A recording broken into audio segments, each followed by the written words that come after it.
कि गांधारी जो महाराज धृतराष्ट्र की पत्नी थी, वो संसार की सबसे दिव्य सुंदरी थी। उनकी आंखें बड़ी खूबसूरत थी। जब भीष्म ने गांधारी को ये तय कर लिया कि भाई गांधारी का विवाह धृतराष्ट्र के साथ करेंगे, तो गांधारी ने जो अपनी आंखों पर पट्टी बांधी, वो इसलिए कि मेरा पति नहीं देख सकता, तो अब मैं आंख पे पट्टी बांध के मैं भी नहीं देखूंगी।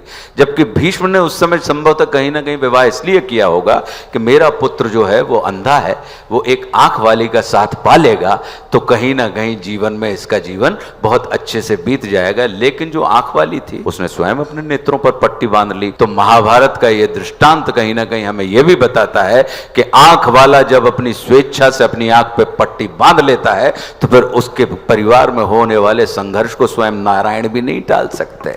तो दोस्तों ये तो सच है कि भगवत गीता हो, रामायण हो या महाभारत, हमारे हर ग्रंथ में लाइफ से रिलेटेड कुछ ना कुछ सही सीखने को मिलेगा। और भगवत गीता तो एक ऐसा ग्रंथ है जिसमें इंसान को उसके जीवन से संबंधित हर सवाल का जवाब मिल जाएगा, बस जरूरत है तो उसे ध्यान से पढ़ने की। और ऐसा बिल्कुल नहीं है जो सनातन धर्म को मानता है सिर्फ उसे ही भगवत गीता से प्रेरणा मिलती है। उसे जो भी ध्यान से पढ़ता है भगवत गीता से, उसे कुछ ना कुछ जरूर नया सीखने को मिलता है। आप इसका उदाहरण ऐसे ले सकते हैं कि एटम बम के डेवलपर ओपेनहाइमर को भी प्रेरणा भगवत गीता से मिली थी। यहाँ तक कि उन्होंने भगवत गीता पढ़ने के लिए संस्कृत भाषा सीखी थी। और 1965 में परमाणु बम के पहले विस्फोट के बाद में ओपेनहाइमर ने भगवत गीता का ही हवाला दिया था। तो हमारे ग्रंथों में प्रेरणा की कोई कमी नहीं है। अब ऐसे ही बात आती है योग की। एक टाइम हुआ करता था कि योग को लोग इतना महत्व नहीं दिया करते थे, लेकिन योग से भी हमारा रिश्ता पुराना है। और मानव शरीर को स्वस्थ रखने के लिए योग कितना सही है, ये शायद बताने की जरूरत नहीं है। और आज हम एक ऐसी स्थिति में है कि आज इंटरनेशनल योगा डे भी बनाया जाता है। तो इंटरनेशनल योगा डे वाले दिन एमपी के सीएम मोहन यादव की ये वीडियो वायरल हुई। तो मोहन यादव द सूत्र पर इंटरव्यू के लिए आए थे। जब उनसे योगा के बारे में पूछा गया तो उन्होंने क्या जवाब दिया, वो सुनिए। लेकिन ये बात सही कि पतंजलि के योग सूत्र में जिस प्रकार की बातें हैं, वैसे तो अब इस पे क्या बोलना, लेकिन शरीर साधना करते तो उसका आनंद अलग ही मिलता है। नहीं संकोच मत करिए, आज विस्तार से बात करने का दिन है। अभी कल सुबह के विधानसभा के सत्र में समय है। मैं तो यही जानता हूँ कि हमारे लिए अगर अष्टांग योग पद्धति में जाएं या घेरंड योग की 7 अवस्था में जाएंगे, घेरंड ऋषि ने इसको अलग ढंग से देखा है। पतंजलि ने 8 प्रकार के हमारे अंग बताए, 8 आयाम बताए हैं। और ये बात भी सही कि प्रत्येक श्वास के साथ व्यक्ति की मृत्यु और प्रत्येक श्वास के साथ आदमी की जिंदगी है। और एक दिन में 21,500 सांस उसकी एवरेज आती है। कोई कहता मेरा जन्म की बधाई, जन्म समय की बधाई देते हैं।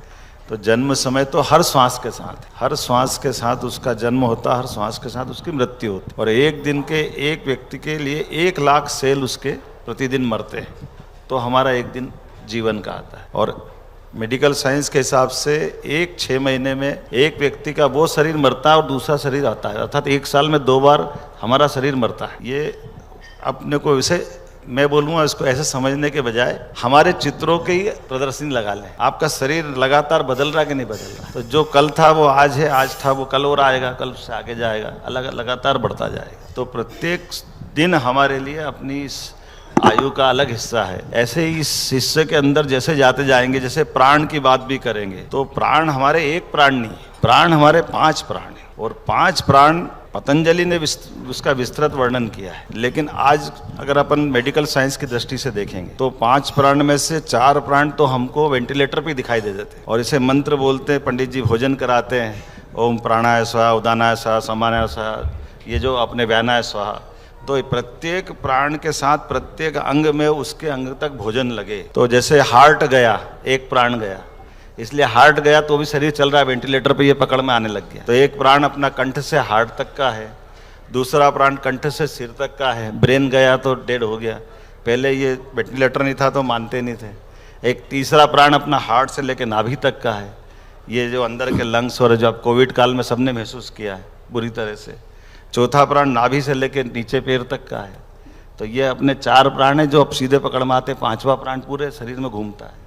ऐसे ही 5 उप प्राण भी है। ये 5 उप प्राण हम सबको मालूम है कि जब प्राण निकलते हैं शरीर से, तो ये 5 इंद्रियों के माध्यम से आप उसको पकड़ोगे। आँखों से प्राण गए, ये उप प्राण है। मुंह खुला रह गया, दूसरा प्राण है। सेंसेशन गया, तीसरा प्राण है। ये अपनी बाकी इंद्रियों से निकलता प्राण। तो कुल मिलाकर के ये एक तरह से हमारे लिए कोई अजूबा नहीं, ये एक तरह से योग हमारे हर समय हर दिन जुड़े रहने की चीज़ है। अब उसमें जितना आप आनंद लोगे उतना मजा लेगा। तो दोस्तों सच तो यही है कि इंसान को खुद नहीं पता कि वो एक सांस छोड़ने के बाद अगली सांस ले पाएगा या नहीं। बाकी मोहन यादव जी की बात पर आपका क्या कहना है कमेंट करके बताएं। अगर वीडियो अच्छी लगी हो तो लाइक करें और चैनल को करें सब्सक्राइब। हम मिलेंगे अगली किसी ऐसी ही वीडियो में, जब तक के लिए नमस्कार।